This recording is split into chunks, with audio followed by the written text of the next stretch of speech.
Well, guys, we're down 2-0. Phil's make a late comeback in this one. They fall to the Dodgers tonight in Game 2 of the NLDS as they lose 4-3. Again, the top of the lineup is just useless.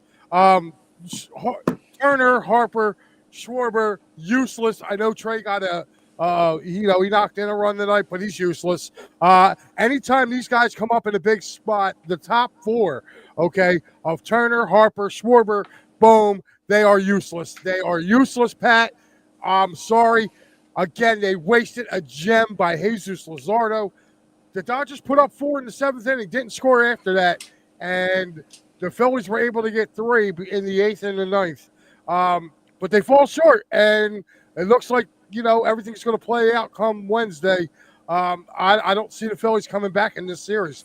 I can't see how they do that. No, yeah, you're absolutely right. This was again, as we like to call in wrestling, a hope spot, right? This is look like they're going to make something out of nothing, and again, like you mentioned, the bottom part of the lineup comes up and saves this team. You had Bohm actually hit up the middle, Max Kepler getting on base, and then here we are, Castellanos with a big double, giving this team new life, and then here we are. It comes back to full circle, getting Trey Turner to knock in a run, and he comes up short. And again, it's been a problem through this whole entire series. The top power lineup has done nothing for you. Nothing. Trey Turner had 1 hit tonight. You whip-de-lottie freaking do. Okay? But again, you have Bryce Harper, Kyle Schwarber, your two major bugaboos who they haven't produced anything. They fall for the old the old banana tailpipe trick. Again, the Blake Snell carving these guys up with the same curveball pitch. It's ridiculous. It's a fastball sinker, and I'll finish you up with a curveball. It's the same formula all the time from these pitchers, and these two guys fall for it all the time. They just want to play crush the long ball, and it's not paying dividends. And again, we have to rely on the unsung heroes of the bottom part of the lineup, the Max Keplers of the world, the Nick Castellanos who had to make a big play tonight. Those kind of guys had to step up. Yeah, and you know what? I'm sorry. Again, Harrison Bader showed you tonight why he's so important to this team. Yes. He comes off the bench hurt and gets a hit, banged up and gets a hit.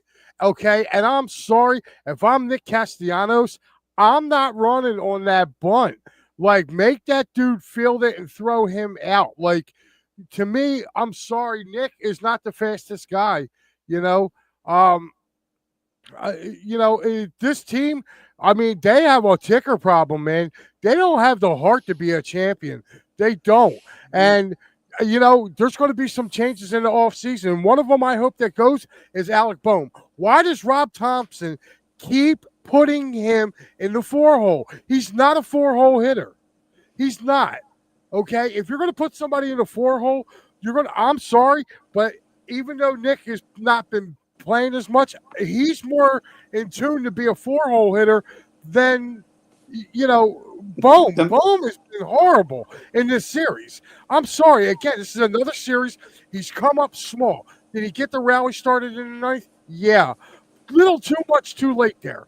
Okay? His at-bats against Blake Snell were horrible. This was a guy that they rocked 2 years ago. They rocked him 2 years ago. Yes. So I'm not trying to hear that the Phillies can't rock him. And they just saw him 7 days ago. So you knew what he was going to do. No, and I'm sorry, but now this makes me don't want to sign Kyle Schwarber either. He's come up small. Yeah. You bring up a good point there. Again, the top part of this lineup has done nothing for you, and I hate to say it. Terrible bunt, absolutely. I don't think the bunt was terrible. I think the Dodgers played it smart and just went right to third, and Nick Castellanos just getting picked off right there. It was actually smart on the Dodgers. Do you pay Schwarber? And like Mike just said, I don't think so, Al. I think you save your cash now. And this is kind of, yes, is he great in the regular season?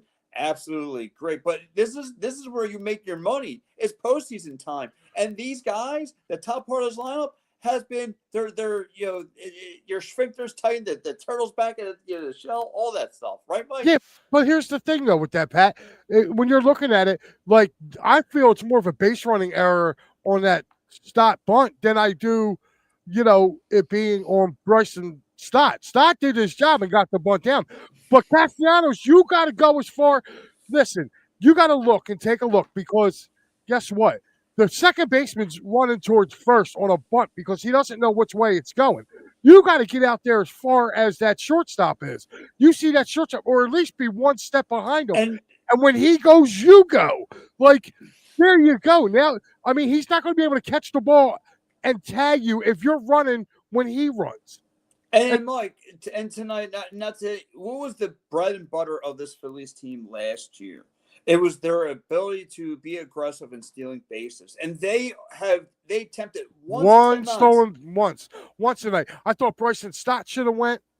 Okay, this isn't bad. This is bad. I mean, this is bad as, and you got to throw Turner in there too. I said this, Pat, on our show on Sunday when we were talking about this. I said, if Harrison Bader's ready to go, you got to put him at the top of the lineup. If you have to move Trey down until he gets his legs going again. You know what I mean? Mm-hmm. Like, what's so hard with dropping Trey Turner down in the bottom of the lineup? It's not and playing Harrison Bader up top. He was doing so well at the top of this lineup. He was setting things up and getting them going.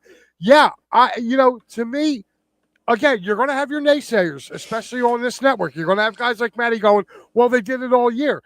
But here's also the thing, too. They also showed you that they can hit small ball.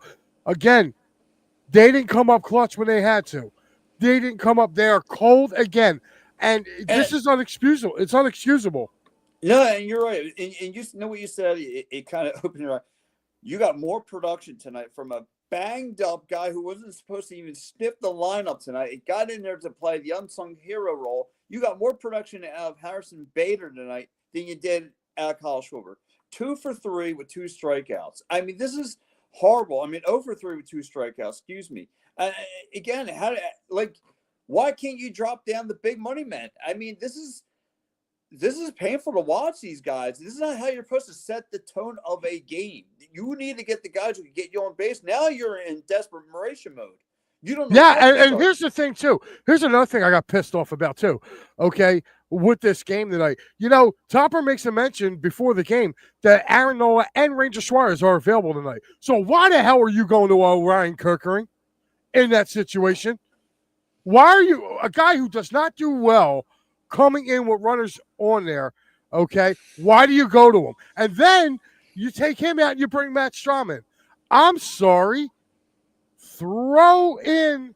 Why did you guys go out and get Walker Buehler? I want to know. Why did you? We haven't seen him yet. Why not go and get him and throw him in? Mike, yeah, good points. Nothing but good points. You're absolutely right. I mean, you have Ranger, you have Nola. You're going to save them for Wednesday. By then, this series is pretty much out of a loop. And like you said, again, this is where it comes back on Topper. You and I talked prior to the show about whether we're going to keep Topper after this. And no, you're out. You're the first one out the door.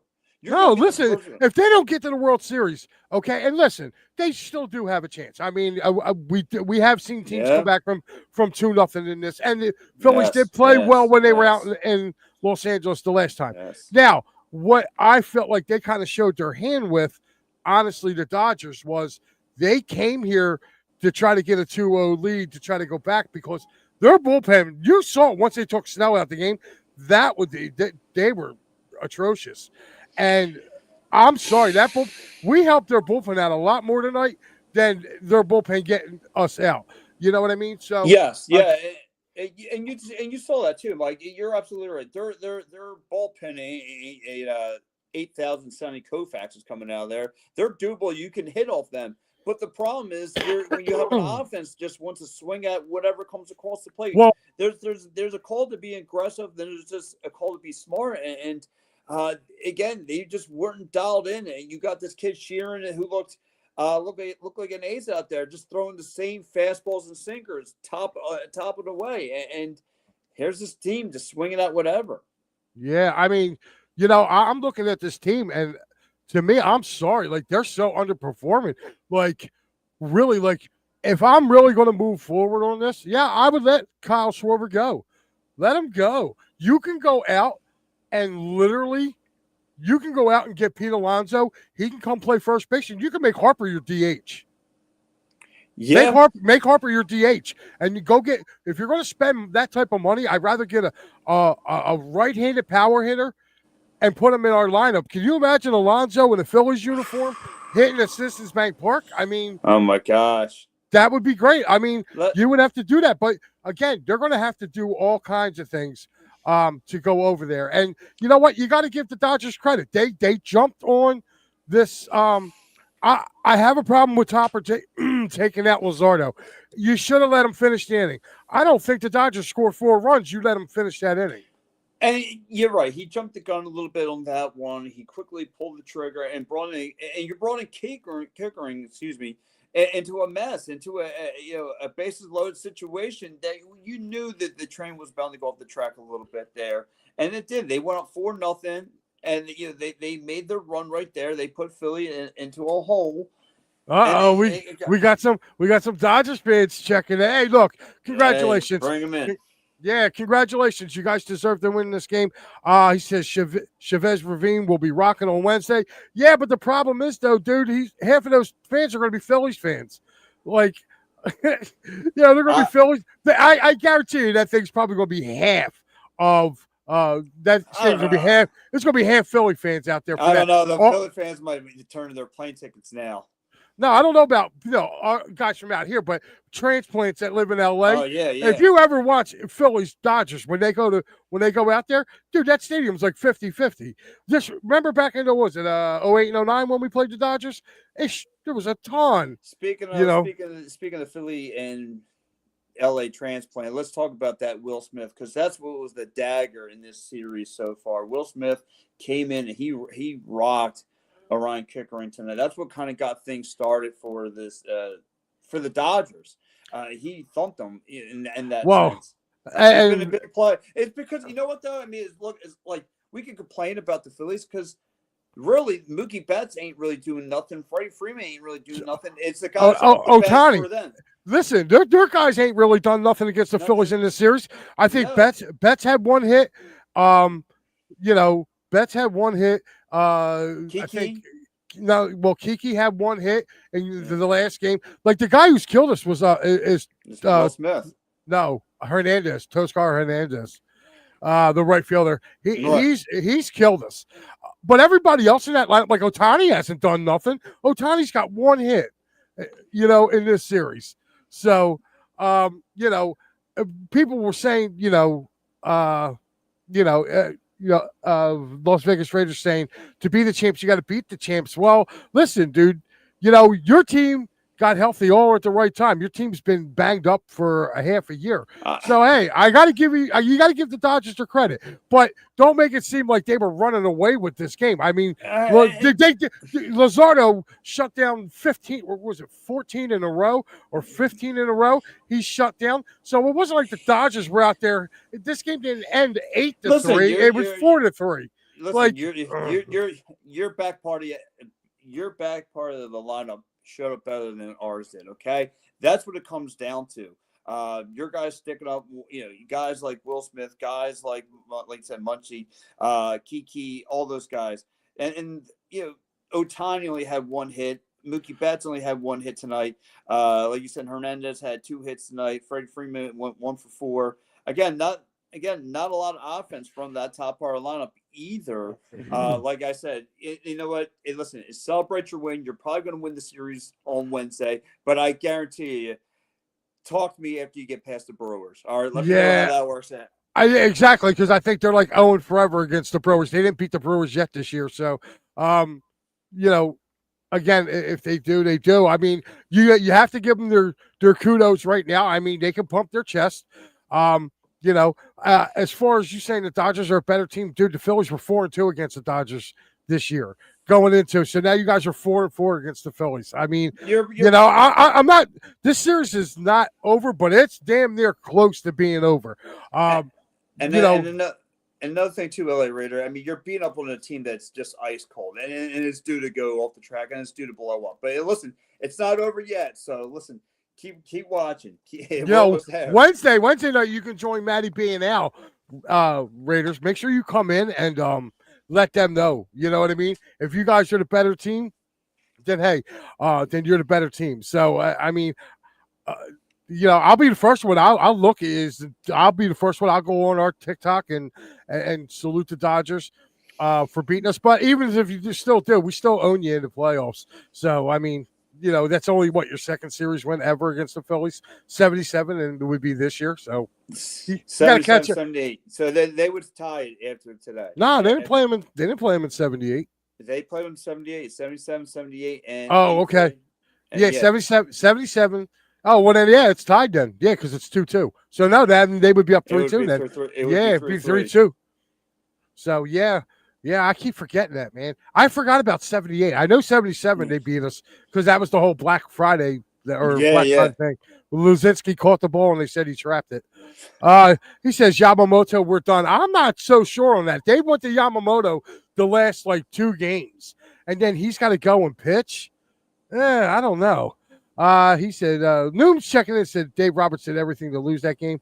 I wouldn't go celebrating just yet. Yeah, it says I won't be too confident in either one of these teams right now. Yeah, I'm not. I think whoever gets out of this is going to have trouble with Milwaukee. I think Milwaukee's it's their year, man. And plus they're doing it for the for Uke. He said the Dodgers are just a better team. If the Dodgers were a better team, too, they'd have a better record. Again, I'm not going to... Okay. Yes, right now you are. You're up 2-0. They're up 2-0. You got to give them their due, and I'm giving them their due. But you're don't sit there. Yeah, don't sit there and say they were a better team when you barely won your division. You're taking care of a bad Phillies team. Okay, I'll give you that. Okay, you're beating up on a team that's ice cold. Regular season means nothing. Yeah, it's what I got to agree with this here because it's really kind of starting to look that way. It looks like the teams that are winning, are winning games and really putting a lot of stock into the regular season aren't really getting far. Yeah. But Mike, I got to ask you a question though. I mean, you saw the way this team was swinging the bat tonight. First, there was, the first couple of innings, it looked like they were taking their pitches, then they were swinging at things that are out of the strike zone. Then they were all over the place. They look like a trained robot. When you look at the bottom part of the lineup, what really turned this game around for the Phillies, Nick Castellanos swinging at something was low and away. He made great contact, turned into a double. Then you look at Harrison Bader. That pitch was up in the strike zone, above his shoulders, and he made great contact. So I don't know if when the players make their own decisions of trying to swing something that's not in the strike zone, and it just happens to make great contact instead of everything that needs to be in the side of that strike zone and not paying it off. Because you saw that last pitch with Trey Turner, a little inside, and it turned into a blooper. Yeah, and LV Raiders, I'm going to tell you this right now. If the Phillies go out to LA and win 2 out there, I am going to be scared to death of the Dodgers coming back here because you know what? That means your team would have won 2 games in our park and we would have won 2 games in your park and we're coming home. So, it's just if they were to tie, I would bet my house on the Dodgers if the Phillies tied this series up because that would just be the Phillies' ultimate thing to do. They would come back, tie the series, and then lose at home. And they're 1-8 in their last 9 playoff games at Citizens Bank Park. He says, don't be so sure of that either. He said, everyone wins in Philly in playoff baseball lately. You're right, Nooms. Jay checking in says, hopefully the Phil's strategy is to wear them out, get them Dodgers complacent, and then surprise them with a strong finish. Well, Jay, if that's the case, the Phil's got them right where they want them. Because I'm going to be honest with you, man. I think it gets wrapped up. But, I think these games have been contested, though. Again, we can get angry because their top guys didn't hit. But these games have been competitive. It was 5-3 the first game, 4-3 the second game. It's been competitive, Pat. So it's not like – it wasn't like last year. Last year, when they played the Mets, you had no, nothing that would be, you would never think you never had a thought that the Phillies were going to make a series of that series, and they didn't. You know what I mean? Like they lost in 4 here. And You it's know, just the only problem I have, and again, you mentioned from last game to this game, the only problem, just kind of like the Eagles, you only get one inning that this team really shows up in, and yes, the 7th, 8th inning, Trey Turner kind of got things going for you, getting on the scoreboard. It looked like they were going to make turn something from there, and they didn't. Because the 2 batters after him just completely failed. And then you get the bottom part of the lineup again coming in the 9th inning where Nick Castellanos driving in, JT Remuto driving in Alec Bohm. And then you have Harrison Bader getting, a nice little timely hit. But again, it just seems like it's just that one inning from this team that's there, and then the rest of the game. Because I got to be honest, when the Dodgers went up 4-0, I thought they were going to be in being in cruise control of this control. game. Yeah, Cruise me control of too. this game. Me too. I thought we had an 8-0 game coming. I really did because the Dodgers got an explosive lineup. They really do. But like if there's a bullpen that's worse than the Phillies, it's the Dodgers. Like the Dodgers are really taking starting pitchers and throwing them back into they're the ones that are coming in. It isn't bullpen guys. Tonight was the first time you saw bullpen guys start to come out until the game got close, and then he went to a starter. Yeah. So, I I think they just made an announcement right here. Aaron Nola starting Game 3. There's got to be something wrong with Ranger.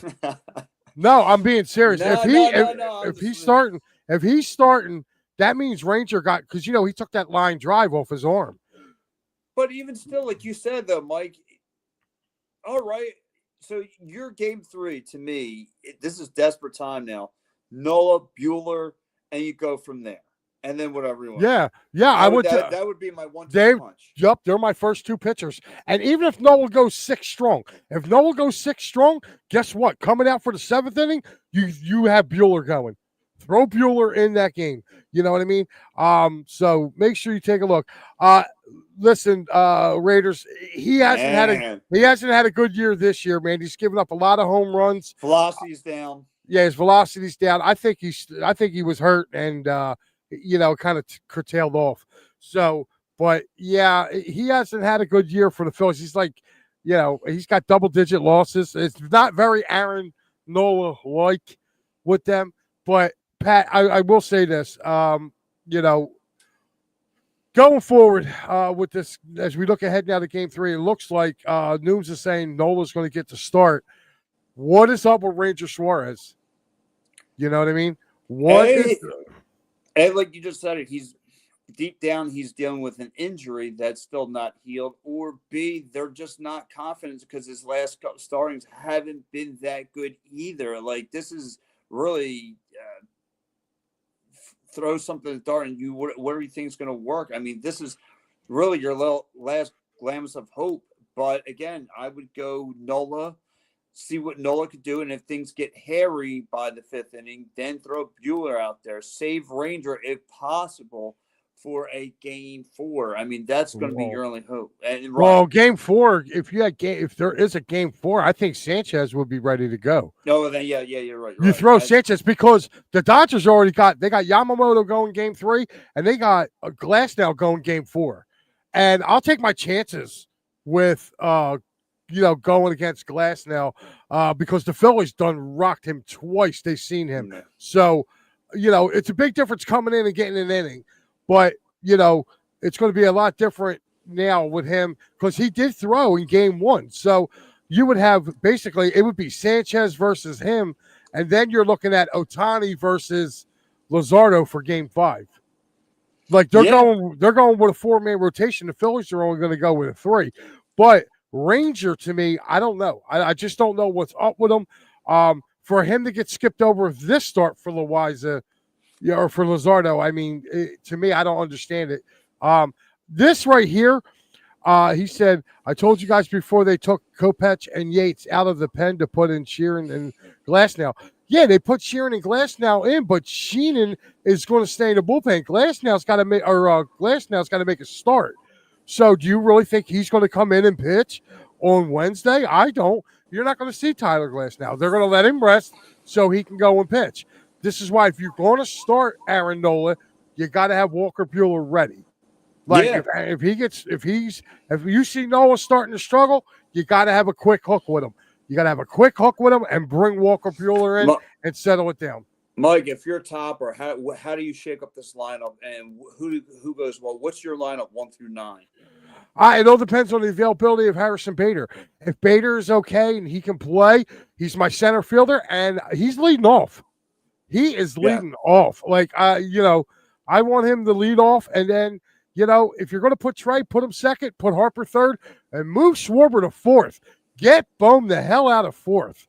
Okay, I would put him fourth, and then I would go Kepler fifth, Marsh sixth, Bohm seventh, and then you have Stott eighth, and then who am I missing? I'm missing. Oh, Real Muto. I'm sorry. So I would put Real Muto after Kepler. Put Real Muto after Kepler. Have him batting sixth, and then seventh would be Marsh. Eighth would be Bohm. Ninth would be Stott. There we go. I'm thinking ninth should be Harper by now. The way he's swinging the bat, jeez. He said, is Schwarber coming back next season? He's a free agent. Although they are saying that they're waiting until the end of the playoffs. Apparently, there's some type of deal in place that there's going to be an announcement. So I don't know if he is staying or what, but the way he's hitting this postseason, man, I don't know. Twice. You might want to think twice about doing that. Jay says yes on the lineup. Yeah, me too, buddy. I like that lineup. You got to put Bader up at the top of the lineup. What's the worst you're going to have at one particular time? If you're going to turn the lineup over, you're going to have Stott, Bader, and Turner. You want to talk about threats on the bases? Well, that's what I'm saying. You got to get Stott. To me, you kind of maybe have to switch out Harper for Stott right now. I mean, look, this is desperation mode. You have to put him. You got to get where you're banging for your buck right now. So I would go, like you said, Bader, Turner, Stott. I would go Schwarber at 4-hole, 5-hole. I would go Bohm 6. I would go Castee 7. I would go Marsh 8. I would go Harper. Harper needs in that bottom part of that lineup. At 9, you go Kemp if you want, or whatever, however you want to dial it up. Yeah, I'm not going Kemp, dude. No offense, I'm not going. No, and listen, we know when Kemp gets hot, he can start cooking.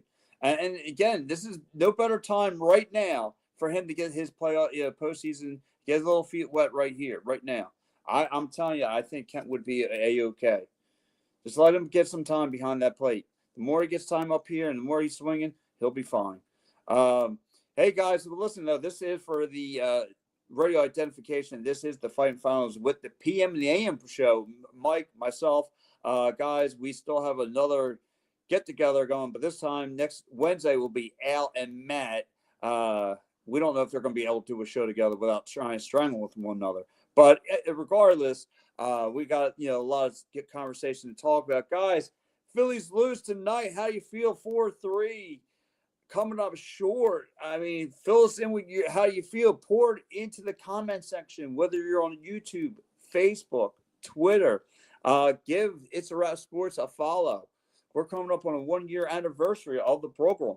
So anyway, guys, let's get back into it. Mike, again, this is how you and I are trying to decipher how to save what's left of what's come to an end of a Philly season. We have to go and just kind of take a look. This is the line of the night. I'm sorry. Harper couldn't pull out until April. What a time to have a kid, bozo. That's the line of the night. Noob says, eat some more raw milk. Oh, man. Anybody with kids, man, you already know. They said it would have been Nola or Ranger in Game 3. It was a toss-up. Right. Totally. Harper reminds me of Howard late in his career, went on probably too high expectations. Jay saying, great podcast, guys. Yes, thank you, Jay. Make sure you tune in for this. There will be no final word tonight. There is no final word tonight. Matty B is not going on tonight. So all you guys have to look forward to him coming back tomorrow on our airways. This is the flyer for that. So make sure you guys tune in. That's on Tuesday night. Wednesday, you have myself starting at 7 o'clock. It'll be props, locks, and parlays. Myself, Paul Spencer from Out of the Box, and here is the lineup right here, as you see. As we go along, no, this was last week's. What, did they not do one this week? I'll tell you, man, they kill me. These guys. They tell us to promote the lineup. All right, so guess what? I'm going to run through the shows now since we do that. So, yes, I guess, as I said, me at 7 o'clock, props, locks, and parlays. After that, you get the Pittsburgh Sports Desk. They come on at 8 o'clock. Yes, okay? with Ed, Tracy, and Ed, Will, and Tracy. They do a great job, guys. Yes, we do cover now the entire Commonwealth, the entire Pennsylvania.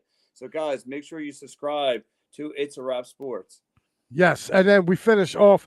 Now, Pat, are you guys going Wednesday or are you going? We are going Saturday morning. Oh, you're going Saturday morning. Okay, At 9 usually Thursdays at 9 o'clock. It's usually him and Steve for the attacking third, but they will be going, as you just heard, on there. Also, probably getting Guess what, moved. Mike? Yes. Steve is taking a break. I'll be playing with myself, for that. I really don't care. Okay.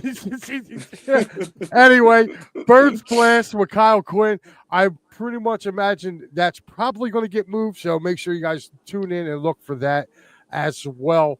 And we got it. It's returning. That's right. Clear the Ice. Clear the Ice is coming back Thursday. I believe it's October the 9th, if I do. Oh, man, bad time. Eagles. Yeah. And Flyers, same night. Maddie will be on the call for that as the Florida Panthers drop their banner for their Stanley Cup win. And then on Saturday, that's right, the Flyers, I don't know who they pissed off in the NHL scheduling department, but they leave Florida and got to go right to Carolina to take on the Hurricanes. I'm catching the other beatdown. Yeah, so there you have it. And once again, guys, Wednesday night, it is Big Al and Maddie. They will have you covered as the Philly season probably will come to an end. That's going to do it for us. The Dodgers win 4-3, guys. The two other shows we got to promote. We got the wait a minute. Hold on. I forgot. I also forgot the Gridiron Weekly. That's also on Thursday. I imagine they're going to be moving as well or they may go on. It's our buddies from across the state. And I forgot. I'm so sorry. Pat, every Friday night, he does the the wraparound. So make sure you join Pat 10:30. And then, of course, every Sunday morning, me, Pat, and Al, we will be live here as P&M in the AM as we get you set and ready. We could be talking about a return to Philadelphia if these Phillies ever realize how to win a game. Yes. So, Adam says, Pat and the sausage party. Oh, man, that is great. Well, guys, listen. For Pat Bernard, I am Mike Lauro. This has been the Fighting's Final. Again, Phillies fall to the Dodgers 4-3. They're now down 2-0. Al and Maddie will have you on the call as of Wednesday night following the game. Do they force game 4? I guess we'll have to wait and see. We will see you guys on another great programming here on It's a Wrap Sports. Oh, and by the way, happy birthday to It's a Wrap Sports. Tomorrow, we turn the big one. That's right. We're taking our training wheels off. We turn 1 tomorrow. So, guys, thank you for actually making us what we are, your comments, and tuning in to great shows like The Fighting's Final, Clear the Ice, and all the other slew of shows that we have. Again, for my guy over there, Pat Bernard, I'm Mike Lauro. We will see you when we see you. Have a great night.